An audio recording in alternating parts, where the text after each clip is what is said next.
So this is PJ from Fanberg Auctions. He does a wonderful job of shipping, so we thought we'd take a little time and find out how he does it.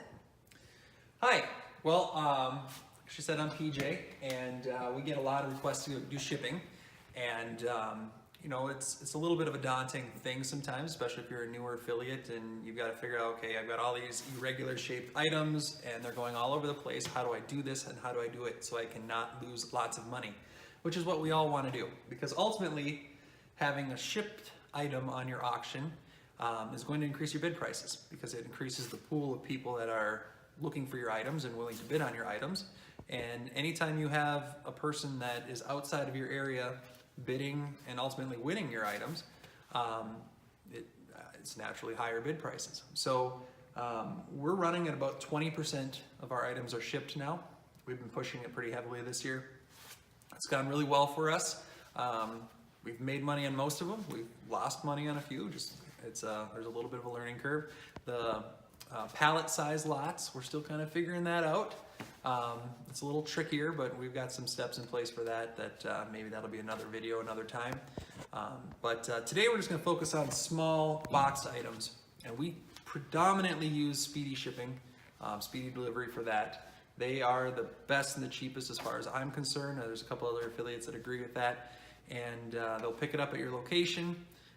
They're very fast, they're very cheap. They'll pretty much take anything if it's got a label on it. We do a lot of, if you can pan the camera around here, we do stuff as big as these skid steer attachments that we've shipped all over the Midwest. Speedy's area is a little bit smaller, so that's one of the things that you got to watch with Speedy, is they're really only the Midwest for the most part. They've got a whole map on their website, speedydelivery.com or something like that, SPEEDEE, something like that. Anyways, you can figure it out. One of the biggest hurdles for us in the shipping area was just kind of getting a standard process, because a lot of what used to happen, I'm gonna drive Sally nuts here because this was outside of our area, but we used to have a pile like this, where when we had to ship something, we walked over to our box pile and we said, okay, which box looks about the right size? And it was a mess because you had all the different logos and labels on it. It didn't look professional. It was all different sizes. It was a mess. So I made a little investment and bought some boxes. Some of them I got from auctions on KBID. Actually got some from Auction Masters too. You can find them on other auction sites. They usually go pretty cheap. So we've got all different sizes, and what I try to do is categorize it as best I can. I bought a lot from Uline as well. Uline's really good about having the sizes right on there, the reorder number. It's really easy and good the way that they have them all listed out. And so I got a whole bunch of different sizes, because what we do are a lot of irregular items. We're selling estates, and we're selling tools, and we're selling stuff that don't have their original boxes a lot of times. So instead of it being a nice square box, it's a lamp or whatever that you have to try and sell. So I got a bunch of different smaller sizes. I found that I don't really go through the smaller sizes as much.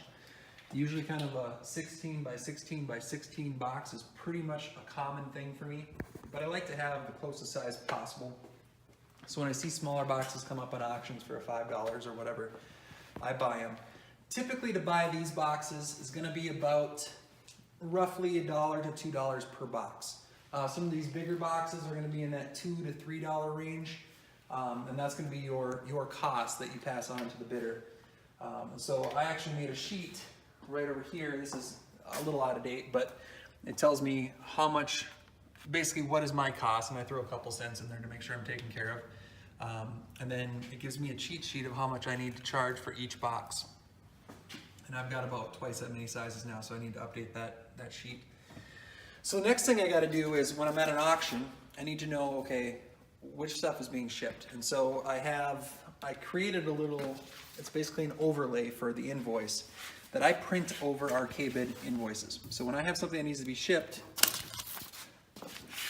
I actually print this right on here. So I run this through the printer before the invoices come through. So I have this, I circle it, so then I know that it needs to be shipped, and I make sure it's paid for. And then I add this bottom part down here. These are the questions that I'm going to be asked by the shipping company for some of them. So where it's going to is going to be your address up on the top, obviously. So you know that information as long as you've confirmed it with them. And then I need to know the weight, the height, the width, and the depth of each of the boxes. So the 3 dimensions and the weight. And then I need a little checklist so that I know what part of the process it's in. And then I need to know how much to charge them. So I charge a $5 rate just for the fact that I'm going to ship it. I charge the box, how much it's going to cost, and what if I wrap in a bubble wrap, or if I use a lot of tape, or whatever it is. So that gives me a total right here. Or excuse me, that gives me a total right here. And then when I push it through Speedy, they're going to give me a total right here. And one of the things you have to be careful about is Speedy has 4 different shipping options. The one we do is the pickup at your location option. So there's a fuel surcharge that's included in that. So I usually make sure I have about 5 or 6 boxes that same day. It runs to about $2 a box at that point. Usually it's about 11, 12 bucks total for them to come out and pick up your items. Like the last one we did, I think we had 19 boxes on it, so that cost just kind of got lopped in there. And then you have to take the total that they give you on their website on the shipping calculator, and you need to times it by 1.2 because that's what they're going to charge you. So if you have questions about that, send me a note or something. I'll help you with that. But Speedy's has different rates for different services. So once I know it needs to be shipped, now I got to pick up the item. So this particular item is something we're actually shipping. It needs to go to Iowa. And so I've already gone ahead and found the right box, but I'm gonna step right in front of you here. The easiest way we do that is I just measure it. So I need at least 16 inches by at least 22 inches by at least 12 inches. And so I can look at my cheat sheet here, or as I know I already have, I bought some boxes that fit these perfect because we're selling a bunch of them. This is a 24 by 18 by 12 inch box, which is perfect for what we need it for. So I will tape the box up. So we got our tape on the bottom. I'm gonna grab my item here. I'm gonna check that it fits. Look at that. It's almost perfect. It's like that was planned. Oh, look, his address is already written right on there. How fantastic is this? So the next step for me is to get it boxed up. Having nice tape right here. Having nice markers. Having tape measures. Everything at my table that I need is here. Now I've got a nice presentation. This looks professional.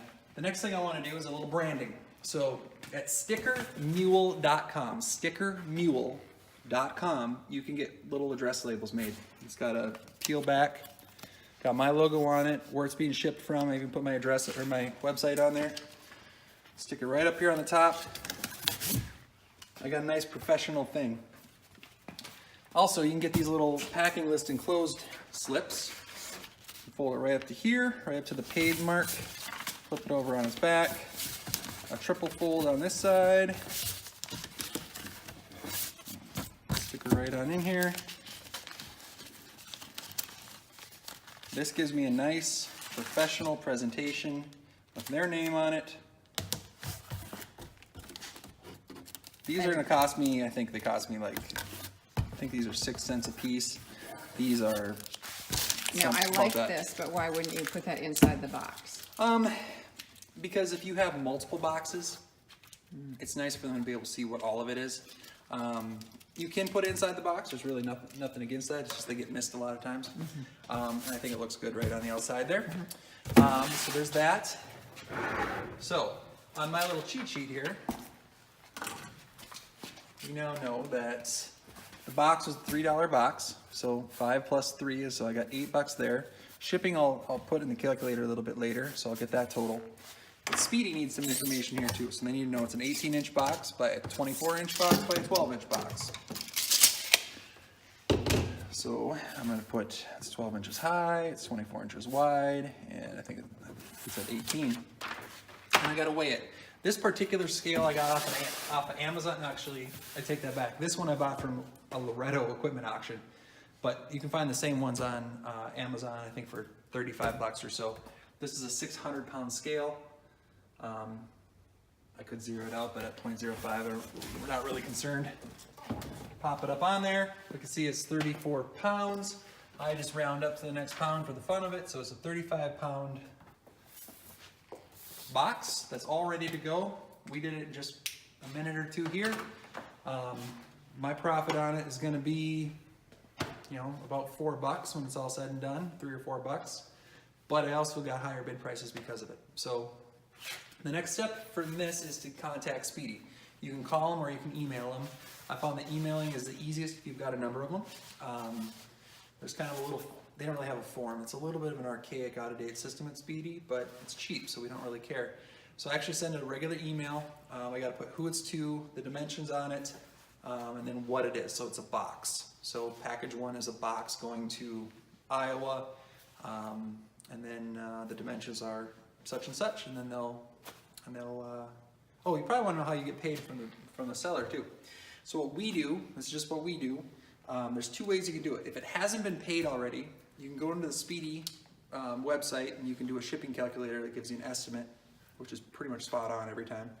Put your dimensions in where it's going to, times it by that 0.12, and then add your cost. So my $8 plus whatever the Speedy cost is. If they haven't paid their invoice yet, the buyer, you can actually add it as a fee right in there. And then they can pay it all in one easy spot. If they have paid it, you need to send them a second invoice. So we use Square. I've got it all set up on there where it's just a shipping invoice from Fanberg Auctions.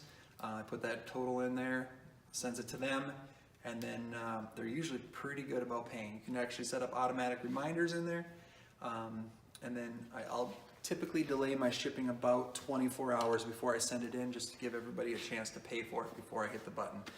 If I've got one straggler, I'll send it anyway. I'll send the order, and then I'll just contact them, and they've always been wonderful about paying, and that's the system.